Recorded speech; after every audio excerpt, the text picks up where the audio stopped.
Iran और Israel के बीच तनाव चरम पर है। दोनों देश एक दूसरे को बख्शने के मूड में नहीं है।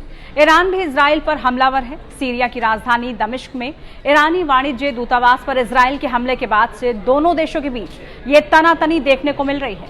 ईरान ने इजराइल से बदला लेते हुए 13 अप्रैल की देर रात उस पर 300 से ज्यादा मिसाइल और ड्रोन से हमले कर दिए।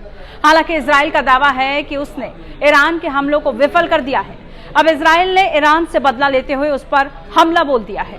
इजराइल ने ईरान के जिस इस्फहान शहर को टारगेट किया है वो ईरान की एक तरह से मिलिट्री कैपिटल है। वहां नाटंज न्यूक्लियर प्लांट के अलावा IRGC की एयरफोर्स का भी हेडक्वार्टर है। खबरों के मुताबिक यहीं से ही इजराइल पर हमला किया गया था। इस्फहान में धमाकों की आवाजें सुनाई दी, जिसके बाद तेहरान से उड़ान भरने वाली सभी फ्लाइटों को रद्द कर दिया गया। वहीं तेहरान आने वाली सभी उड़ानों को डायवर्ट कर दिया गया है। इजराइल ने ईरान ही नहीं बल्कि खबर है कि सीरिया और इराक पर भी हमला बोला है। यरूशलेम पोस्ट की रिपोर्ट के मुताबिक 19 अप्रैल की सुबह मध्य ईरान के इस्फहान, दक्षिणी सीरिया के अस-सुवेदा गवर्नरेट और इराक के बगदाद क्षेत्र और बाबिल गवर्नरेट में विस्फोटकों की आवाज सुनी गई। तीनों देशों पर हुए धमाकों से इस बात की अटकलें लगाई जा रही हैं कि यह हमला इजराइल ने किया है।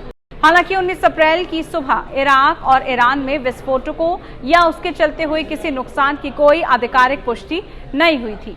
सीरिया रिपोर्ट्स के मुताबिक हवाई हमलों ने दक्षिणी सीरिया के अस-सुवेदा और दारा प्रांतों में सीरिया सेना से संबंधित स्थलों को निशाना बनाया। इराक के एरबिल और मोसेल के लोगों के मुताबिक उन्होंने लड़ाकू विमानों की आवाज सुनी है। ये धमाके ऐसे वक्त पर सुने गए हैं जब इजराइल ने ईरान के हमले का जवाब देने का वादा किया था। इजरायली PM नेतन्याहू ने कहा था कि वो ईरान से हमले का बदला जरूर लेंगे। हालांकि ईरान ने भी साफ कर दिया था कि अगर इजराइल ने अब कोई हमला किया तो उस पर पहले से बड़ा हमला किया जाएगा। ईरान के विदेश मंत्री हुसैन अमीर अब्दुल्लाहियान इजराइल को किसी भी सैन्य कार्रवाई को लेकर चेतावनी दे चुके हैं कि अगर इजरायली शासन फिर से दुस्साहस करता है, ईरानी हितों के खिलाफ कार्रवाई करता है, तो हमारी ओर से अगली प्रतिक्रिया तत्काल और बड़े स्तर पर होगी। अब देखना होगा कि ईरान की तरफ से इजराइल हमले पर क्या बयान सामने आता है।